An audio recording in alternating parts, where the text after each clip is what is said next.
Hello everyone, स्वागत है एक बार फिर से आप सभी साथियों का शिक्षा संकल्प के इस ऑनलाइन यूट्यूब प्लेटफॉर्म पर।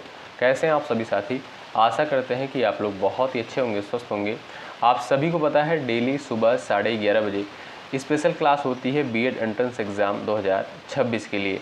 आप किसी भी स्टेट से हैं, उस स्टेट की यदि बीएड प्रवेश परीक्षा की तैयारी में अभी से लग गए हैं तो इस क्लास को सुबह 11:30 बजे करना बिल्कुल मत भूलिएगा।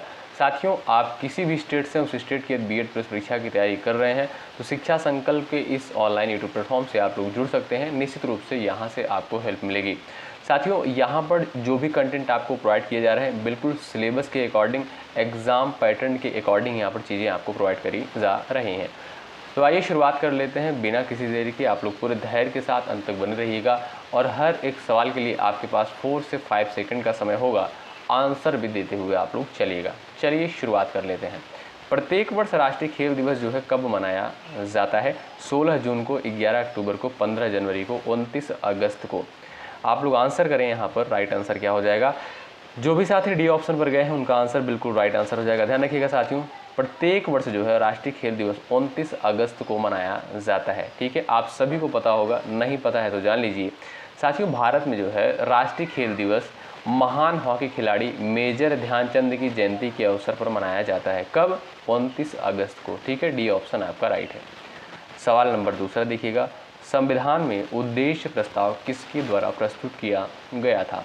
महात्मा गांधी, रविंद्रनाथ टैगोर, जवाहरलाल नेहरू, बाल गंगाधर तिलक। वेरी इंपॉर्टेंट सवाल है, स्टार लगा लीजिएगा आप लोग। साथियों ध्यान रखिएगा, 13 दिसंबर 1946 को, कब? 13 दिसंबर 1946 को जो है उद्देश्य प्रस्ताव प्रस्तुत किया गया था। किसके द्वारा? जवाहरलाल नेहरू के द्वारा। ऑप्शन आपका थर्ड बिल्कुल करेक्ट आंसर होगा। अगला सवाल, पंजाबी किस लिपि में लिखी जाती है? बताएं। आपका सही उत्तर यहाँ पर राइट आंसर क्या हो जाएगा? आप सभी साथी आंसर करें। देवनागरी, गुरुमुखी, सिंधी, इनमें से कोई नहीं। आप सभी साथियों को पता है हिंदी लैंग्वेज जो है, हिंदी भाषा जो है देवनागरी लिपि में लिखी जाती है। लेकिन दोस्तों जो ये पंजाबी है ये आपका गुरुमुखी लिपि में लिखी जाती है। ऑप्शन सेकंड आपका यहाँ पर बिल्कुल करेक्ट आंसर हो जाएगा। अगला सवाल देखें। राज्यसभा एक अस्थायी सदन है जो कभी भी भंग नहीं होता। इसके सदस्यों का कार्यकाल कितने वर्ष का होता है? बताइए, मोस्ट इम्पॉर्टेंट सवाल है। चलिएगा साथियों, आप सभी को पता है, अगर आपसे पूछा जाए कि संसद के जो है कितने सदन होते हैं, आप कहोगे सर संसद के जो है 2 सदन होते हैं। कौन कौन से? एक आपकी लोकसभा होती है और एक आपका जो है राज्यसभा। ठीक है, और लोकसभा को दोस्तों क्या बोलते हैं? लोकसभा को जो है निम्न सदन कहा जाता है और राज्यसभा को दोस्तों क्या बोलते हैं? इसको उच्च सदन बोलते हैं। ध्यान रखिएगा, राज्यसभा को जो है उच्च सदन बोला जाता है। और साथियों, लोकसभा का उल्लेख किस अनुच्छेद में किया गया है? ध्यान रखिएगा, अनुच्छेद 81 के तहत जो है लोकसभा का उल्लेख किया गया है। और अगर बात करें राज्यसभा का तो अनुच्छेद 80 के तहत जो है इसका उल्लेख किया गया है। और अगर साथियों बात करें संसद, ठीक है, कभी कभी सवाल पूछता है कि संसद का उल्लेख जो है किस अनुच्छेद में किया गया भारतीय संविधान के? तो संविधान आप देखोगे संविधान में 79 आर्टिकल यानी अनुच्छेद 79 के तहत जो है संसद का उल्लेख किया गया। साथियों एक सवाल और पेपर के लिए बहुत ही महत्वपूर्ण है। कभी कभी आपसे सवाल पूछता है कि संसद के कितने अंग होते हैं? संसद के कितने अंग होते हैं? तब आप कहोगे सर 3 होते हैं। ठीक है, एक आपका लोकसभा, दूसरा राज्यसभा, तीसरा आपका राष्ट्रपति। अगर आपसे सदन पूछे तब आप कहोगे 2, लेकिन अगर आपसे अंग पूछे तब आप कहोगे 3। ठीक है, इन सारे पॉइंट को आप लोग याद रखिए। अब सवाल के ऊपर चलते हैं। क्या सवाल पूछता है आपसे? राज्यसभा एक अस्थायी सदन है जो कभी भी भंग नहीं होता। इसके सदस्यों का कार्यकाल कितने वर्ष का होता है? 6 वर्ष का होता है। ठीक है, राज्यसभा के सदस्यों का कार्यकाल 6 वर्ष का होता है। लोकसभा के सदस्यों का कार्यकाल जो है 5 वर्ष का होता है। देखिए, मैं आपको जितने पॉइंट बता रहा हूँ ये सारे पॉइंट आप लोग याद रखिएगा। यही सारे पॉइंट जो है क्वेश्चन के फॉर्म में एग्जाम में पूछे जाते हैं। ठीक है, अगला सवाल, एशिया की सबसे बड़ी खारे पानी की झील जो है कहाँ पर स्थित है? आंध्र प्रदेश, तेलंगाना, उड़ीसा, मणिपुर। आपका सही उत्तर क्या हो जाएगा इस सवाल के लिए? आप सभी साथी आंसर करिएगा।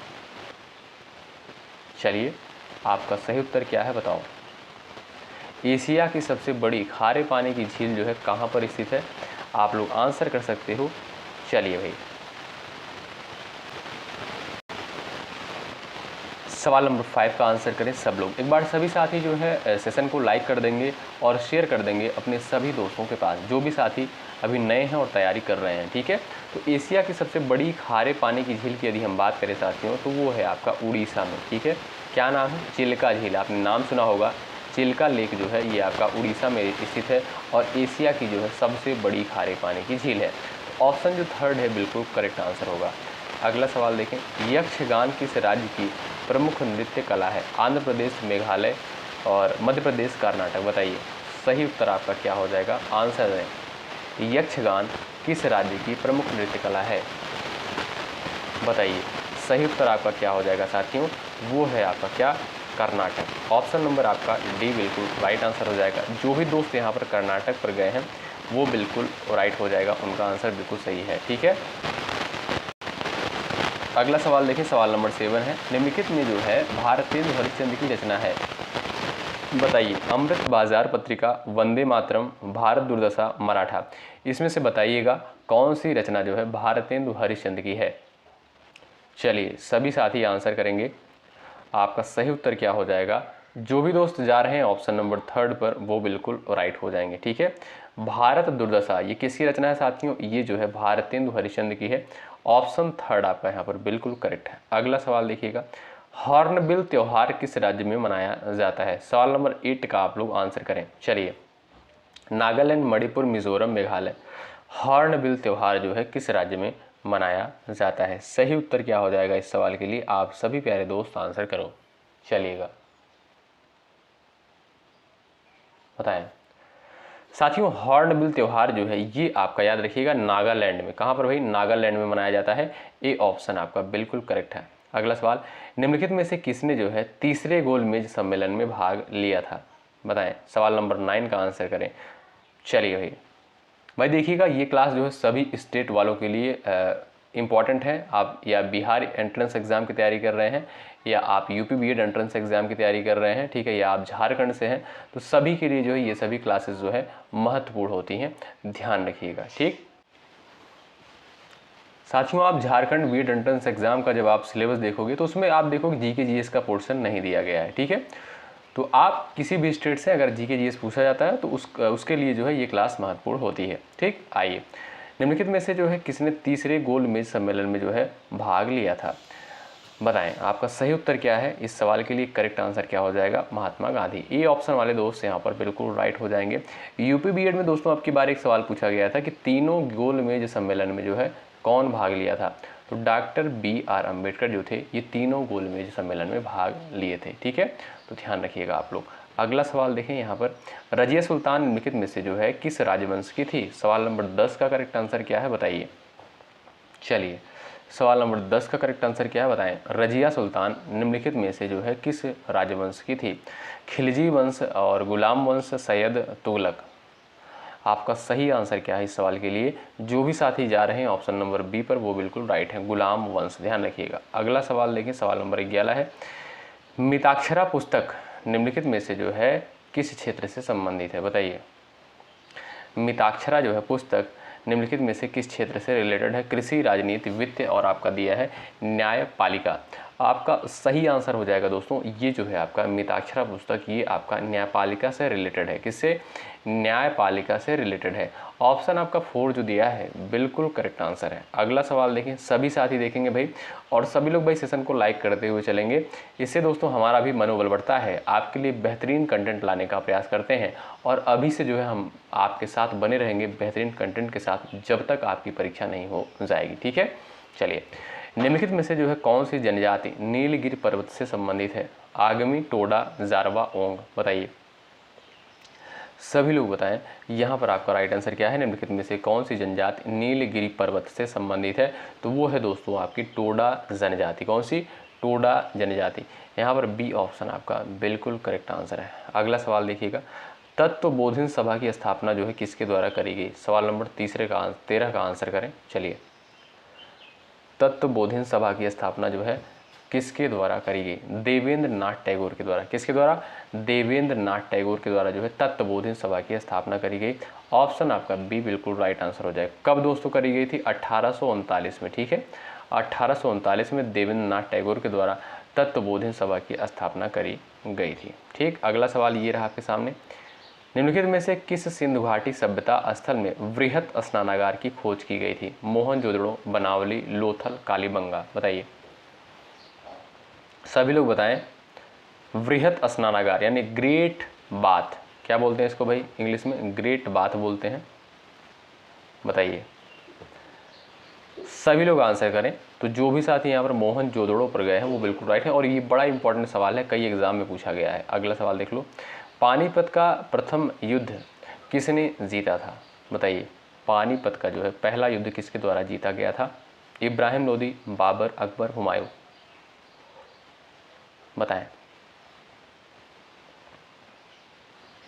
सही उत्तर दोस्तों क्या हो जाएगा, आप लोग बताओ, प्रयास करो। ऑप्शन नंबर बी बिल्कुल राइट आंसर हो जाएगा, बाबर। अच्छा, पहला युद्ध कब हुआ था दोस्तों? 1526 में। ठीक है, 1526 में पानीपत का प्रथम युद्ध हुआ था, और कौन जीता हुआ था? जीत किसने हासिल की थी? बाबर ने। तो बी ऑप्शन आपका राइट है।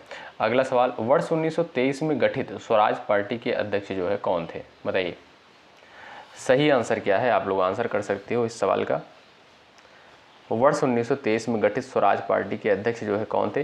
चित्तरंजन दास। कौन भाई? Chittaranjan Das. Option number D बिल्कुल राइट आंसर हो जाएगा। अगला सवाल देखिएगा, यहाँ पर सवाल नंबर 17 है, सिपाही विद्रोह के समय गवर्नर जनरल कौन था? सवाल नंबर 17 का करेक्ट आंसर क्या हो जाएगा, बताएं। सिपाही विद्रोह के समय गवर्नर जनरल जो है कौन था?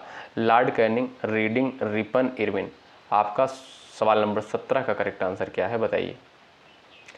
सिपाही विद्रोह के समय गवर्नर जनरल जो है कौन था? सही उत्तर दोस्तों आपका हो जाएगा भाई कौन? Lord Canning. क्यों भाई, बताइए। तो आपका दोस्तों सही उत्तर क्या हो जाएगा? इस तरीके से भी आपसे सवाल पूछा जा सकता है कि 1857 की क्रांति के समय गवर्नर जनरल कौन था? आप कहोगे sir Lord Canning. Option number A बिल्कुल राइट आंसर है। अगला सवाल देखिएगा, विश्व स्वास्थ्य दिवस कब मनाया जाता है? सवाल पूछा जा चुका है पेपर में, बताइए। क्वेश्चन नंबर 18 का आंसर क्या है? विश्व स्वास्थ्य दिवस जो है कब मनाया जाता है, बताएं। प्रत्येक वर्ष साथियों 7 अप्रैल को, कब? 7 अप्रैल को जो है विश्व स्वास्थ्य दिवस के रूप में मनाया जाता है। ठीक है, याद रखिएगा, ऑप्शन बी करेक्ट है। अगला सवाल, इनमें से कौन सा देश जो है तंबाकू का सबसे बड़ा उत्पादक देश है? चीन, भारत, संयुक्त राज्य अमेरिका, तुर्की। इनमें से कौन सा देश जो है तंबाकू का सबसे बड़ा उत्पादक देश है? तो वो है दोस्तों आपका कौन सा देश? वो है आपका China. Option number A correct है। दूसरे नंबर पर आता है आपका भारत। ठीक है, अगला सवाल ये रहा, ओजोन परत वायुमंडल के निम्नलिखित में से किस परत पर पाई जाती है? समताप मंडल, क्षोभ मंडल, मध्य मंडल, बहिर्मंडल पर। बताएं, ओजोन परत जो है किस मंडल पर पाई जाती है, बताएं। चलिए साथियों, ओजोन परत जो होती है ये आपका समताप मंडल यानी स्ट्रेटोस्फीयर में पाई जाती है।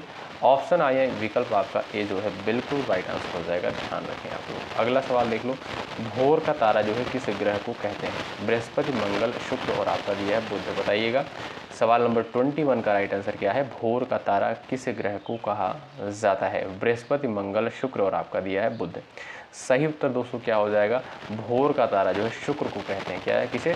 शुक्र को जो है भोर का तारा बोला जाता है।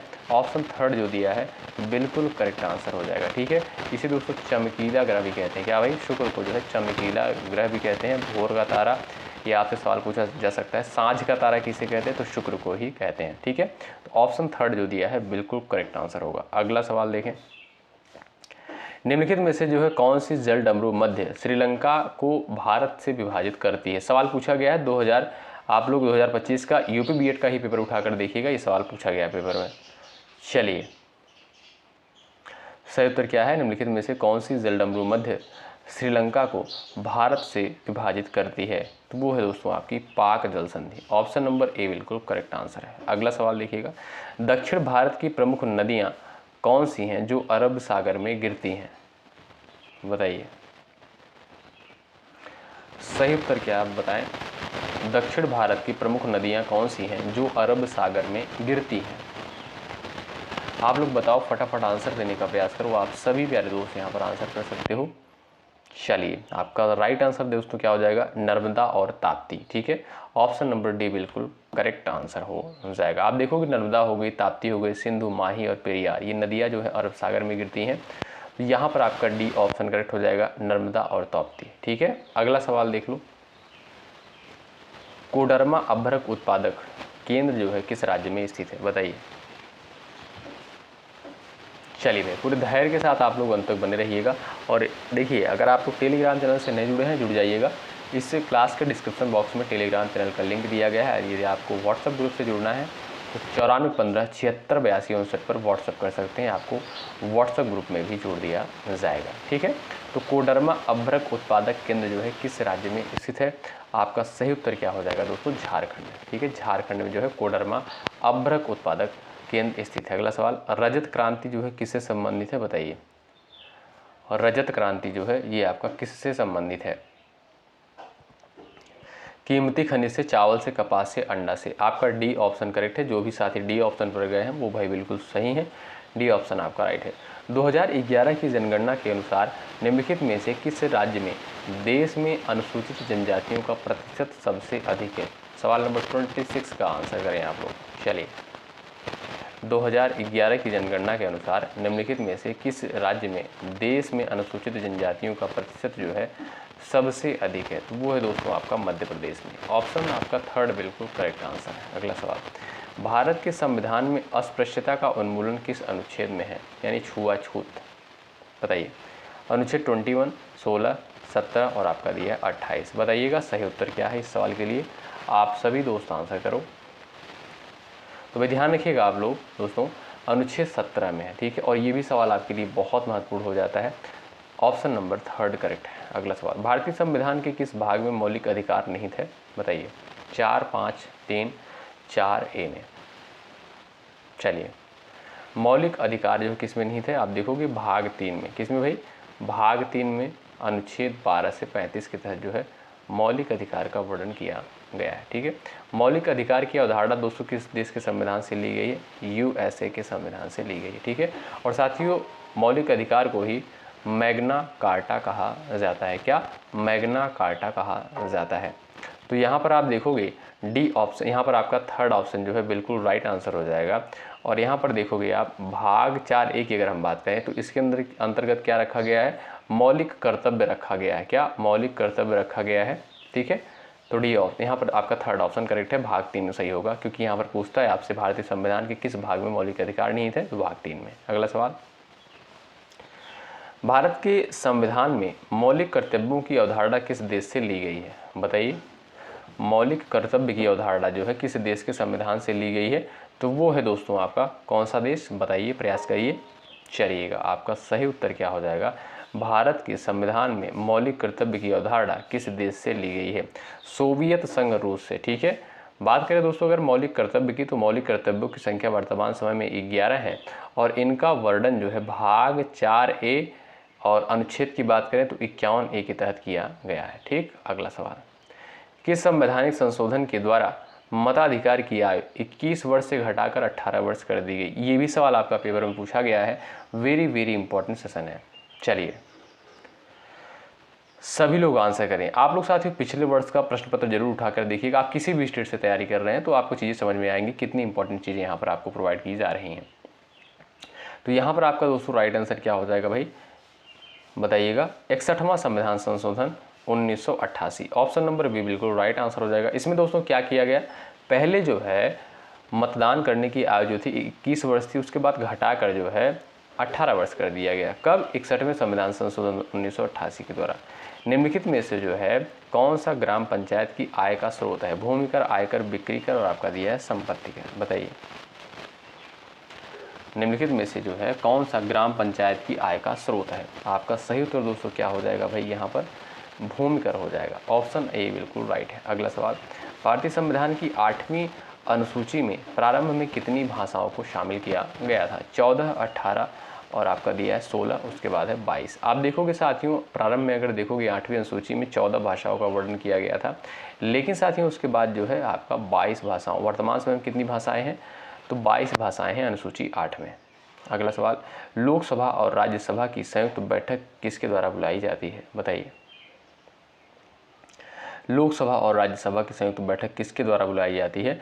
तो याद रखिएगा आप लोग, प्रेसिडेंट के द्वारा यानी राष्ट्रपति के द्वारा। ए ऑप्शन आपका बिल्कुल करेक्ट आंसर है। नीति आयोग के पदेन अध्यक्ष कौन है? नीति आयोग के पदेन अध्यक्ष कौन होते हैं दोस्तों? पीएम यानी प्रधानमंत्री, ठीक है। तो वर्तमान समय में कौन है? प्रधानमंत्री Narendra Modi. Option number B बिल्कुल राइट आंसर है। अगला सवाल, शक्ति की इकाई क्या है बताइए। शक्ति की जो है इकाई क्या है, आप लोग आंसर कर सकते हो यहाँ पर। सही उत्तर क्या हो जाएगा? चलिए, तो शक्ति की इकाई की बात करें, किलोवाट भी होता है, अश्वशक्ति और आपका वाट, तीनों होता है। तो आपका ऑप्शन नंबर डी बिल्कुल राइट आंसर हो जाएगा।